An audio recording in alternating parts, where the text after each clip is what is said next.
Hello everyone and welcome to this Friday's special edition of Sports Corner. I'm Cole Young and I call this a special episode because the entire show will be dedicated to one specific event, and that is Super Bowl 58 with the matchup of the San Francisco 49ers and Kansas City Chiefs this upcoming Sunday. I figured I'd take the whole show recapping how we got here, give a preview of both teams, and cover the major storylines. With that said, I'll get right to it.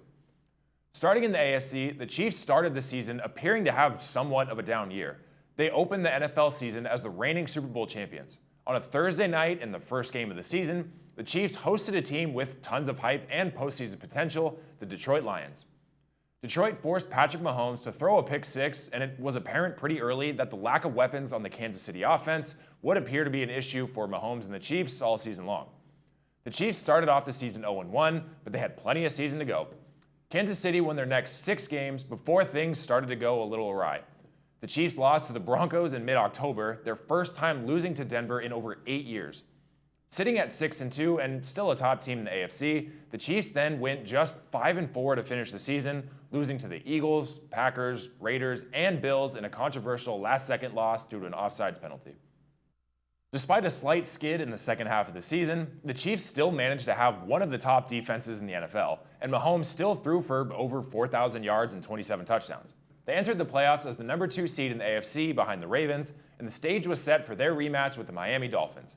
At Arrowhead Field, this was one of the coldest games in NFL history, reaching close to -30.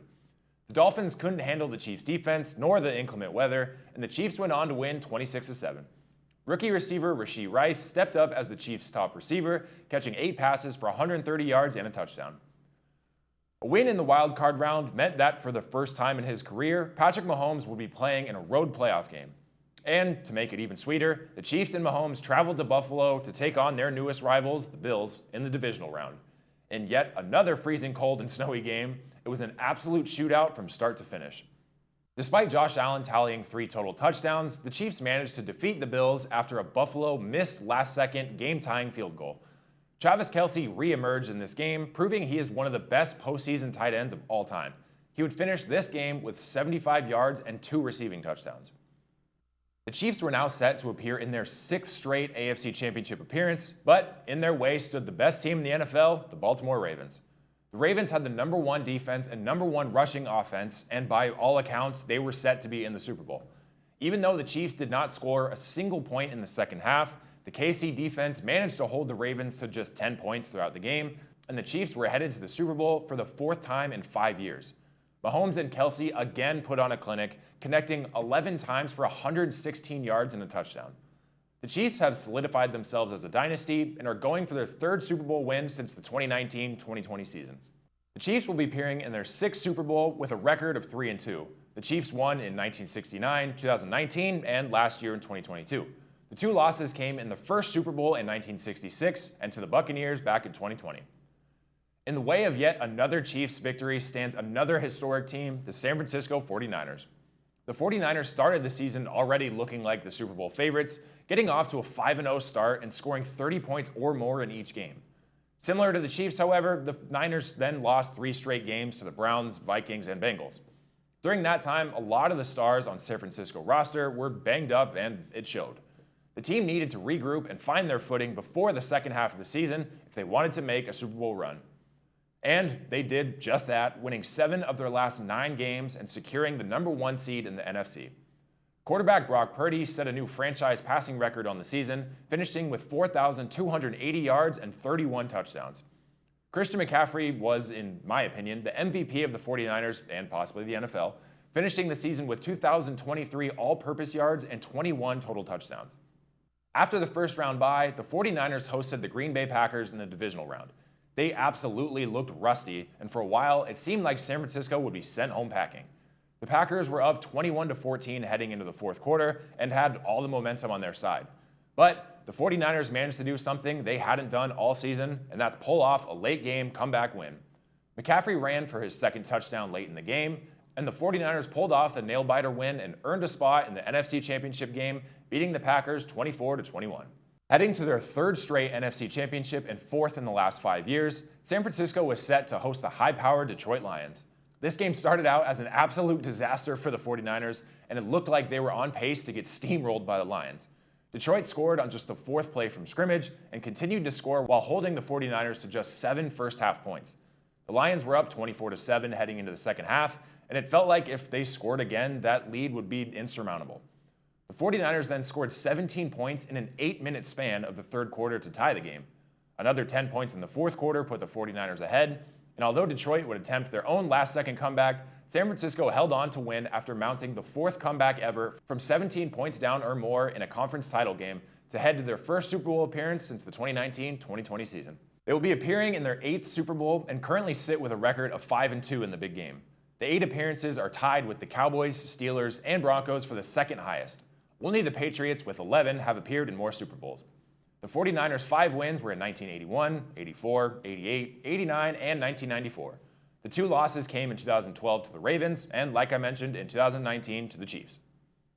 Now that we're up to speed, time to get to the main storylines surrounding the big games. I mentioned both teams being in the Super Bowl during the 2019-2020 season, so yes, that means this Super Bowl is a rematch. Just 4 years after the classic Super Bowl that saw the Chiefs come back to win 31-20, the 49ers and Chiefs have a rematch in the big game. Most of the faces are the same, including legendary head coaches Andy Reid and Kyle Shanahan, and of course, Patrick Mahomes. Mahomes will probably be the biggest storyline coming into this game. He's already widely regarded as one of the best quarterbacks in NFL history, and a win in this Super Bowl would solidify himself on that list. A win on Sunday would give Mahomes 3 wins, which would be tied with Troy Aikman for the 4th most Super Bowl wins by a quarterback ever. The man under center for the other team, Brock Purdy, will be a huge topic of discussion. Purdy has been phenomenal when he's at his best, but the narrative is that Purdy doesn't really show up in big games. Granted, last season, Purdy injured his throwing elbow in the NFC Championship loss to the Eagles, but this postseason, he struggled in both games against the Packers and the first half of the game against the Lions. He has a chance to flip that narrative by putting on a great performance when it matters most this weekend. This game will also feature a matchup of the 2 best tight ends in the NFL, George Kittle and Travis Kelce. Kelce, even at 34 years old, still just barely missed the 1,000-yard receiving mark and was the best weapon not named Patrick Mahomes on the Chiefs' offense this postseason. Kittle has only produced 3 1,000-yard seasons in his career, but is arguably the best blocking tight end in the NFL, on top of also still being an elite pass catcher. One of my favorite weird facts about the Super Bowl every year is the white jersey theory. All 57 previous Super Bowls have featured one team wearing a white jersey and one team wearing a jersey of a different color. Teams wearing white jerseys have won 16 of the past 19 Super Bowls and have won 37 out of the 57 matchups. For this year's big game, the 49ers will be wearing white while the Chiefs will be in red. Just something to keep in mind. Overall, this is going to be a game full of stars and big-name matchups. The 49ers are loaded with talent on both sides of the ball, with pass rushers like Nick Bosa, Eric Armstead, Chase Young, and more, plus linebackers Dre Greenlaw and all-pro Fred Warner. The offense can score in a multitude of ways, like on the ground with Christian McCaffrey or Deebo Samuel, or through the air with Brandon Ayuk, George Kittle, or Christian McCaffrey or Deebo Samuel. San Francisco head coach Kyle Shanahan is an offensive wizard, drawing up plays to get all weapons involved and in the end zone. For the Chiefs, of course, their biggest factor is Patrick Mahomes. Even though this Chiefs roster doesn't have the same firepower that it might have had the last time these 2 teams matched up in the Super Bowl, Mahomes will still find a way to score. Whether that's scrambling and making off-balance throws, throwing deep shots from the pocket, or running for first downs, he can and will beat any defense. Like I said, Travis Kelce has been incredible in the postseason this year, and rookie Rashee Rice has proven to be a #1 receiver. Running back Isaiah Pacheco has also had an incredible year, as well as putting up 3 touchdowns in the postseason. He's a hard runner that accelerates through any opening and is nearly impossible to bring down. In my opinion, this will be a high-scoring shootout of a game. Both teams will be able to run the ball well, but the 49ers have the advantage in terms of pass rush.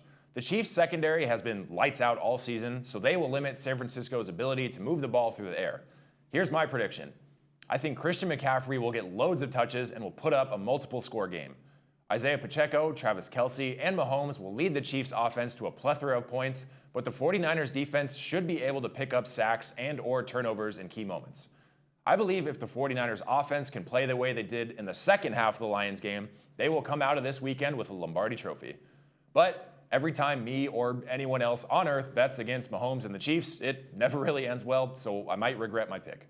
Only time will tell. Thank you for tuning in to this Super Bowl preview edition of Sports Corner. Don't forget, the game kicks off this Sunday at 3:30 p.m., but I always tune in all day for all the pregame stories and festivities.